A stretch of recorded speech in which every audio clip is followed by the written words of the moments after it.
nothing weird about it.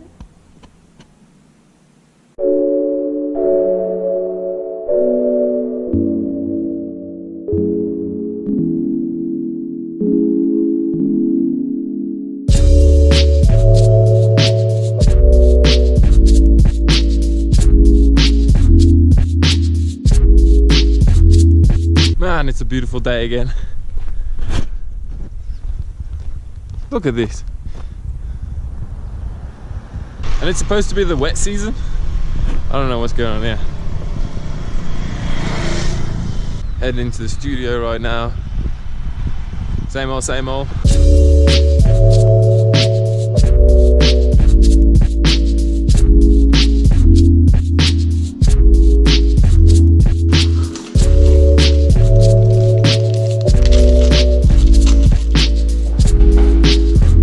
Okay, just finished the first tattoo of the day.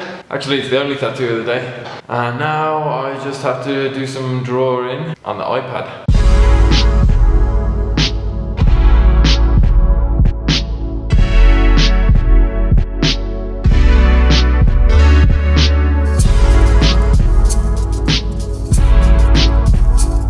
How do I feel about drawing on that iPad?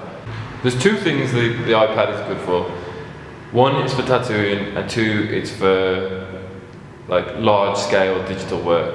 Because for tattooing, obviously, it's really good for what I'm doing right now, which is just like, you know, the initial sketch. You can just sketch it out on top of a photo of the body and see exactly how it's going to look and make sure that everything flows with the body and the muscles and everything. So for that, it's really good, and it saves a ton of time. But I would say for anything like print, this only really applies to mandalas specifically, because I feel quite strongly that with a mandala, you need to go through the process of actually creating it from scratch, you know, using the tools like a compass and a protractor and everything. But yeah, you don't want to cheat yourself and do the whole thing digitally, and you don't feel any pride when you create a mandala using the symmetry thing on an app, because you didn't do 100% of the work. You only did like an eighth of the work, and the computer did the rest of it. What's the point? Also, drawing on an iPad, you can churn out literally like, you can churn out a mandala a minute.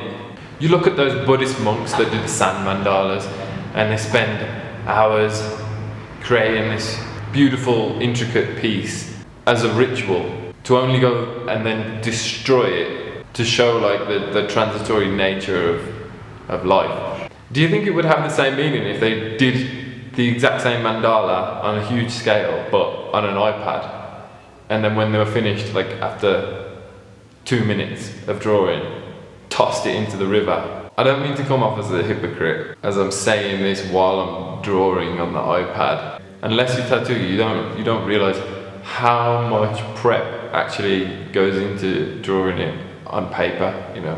And then sometimes you will draw a piece that takes 2 hours just to do the sketch, and then the client says, no, that's not quite what I'm after, can you change it? With the iPad, it's really easy to make those changes in seconds. Doing it on paper, it will take 10 times as long, if not longer. And that's an unknown that you're dealing with when it comes to tattooing. You know, you've got a client who may not be happy with something that you've just put hours of work into, and you have to start again.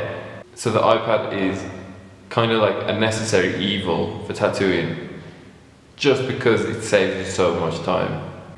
I guess I am kind of a hypocrite for saying that I would rather be drawing it on paper, and I choose to do it on the iPad. But let me make it clear, I would always prefer to be doing it on paper, because of the satisfaction that you feel when you finish a mandala on paper. It's just, you can sit back and be like, yeah, I created that.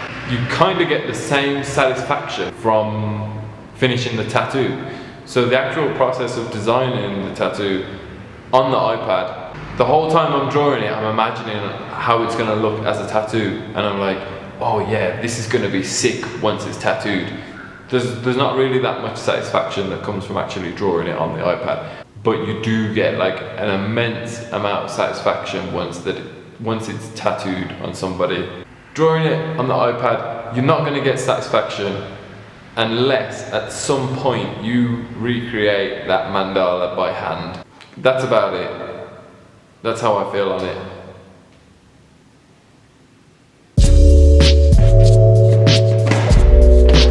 Let's go. Now I gotta go to the bank because my landlord is stuck in the dark ages and he doesn't have a bank account. So I have to get the cash out for him.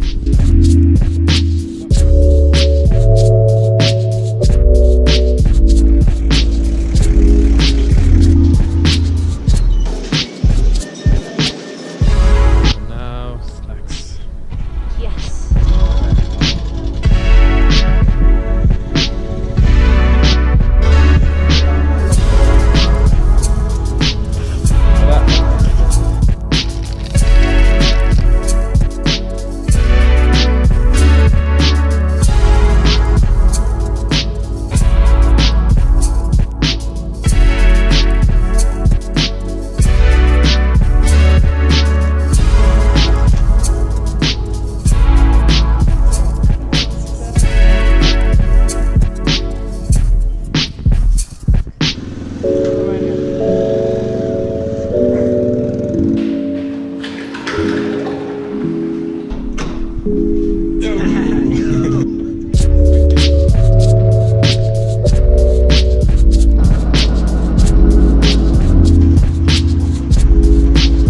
And now it's time to take this maniac out for a walk.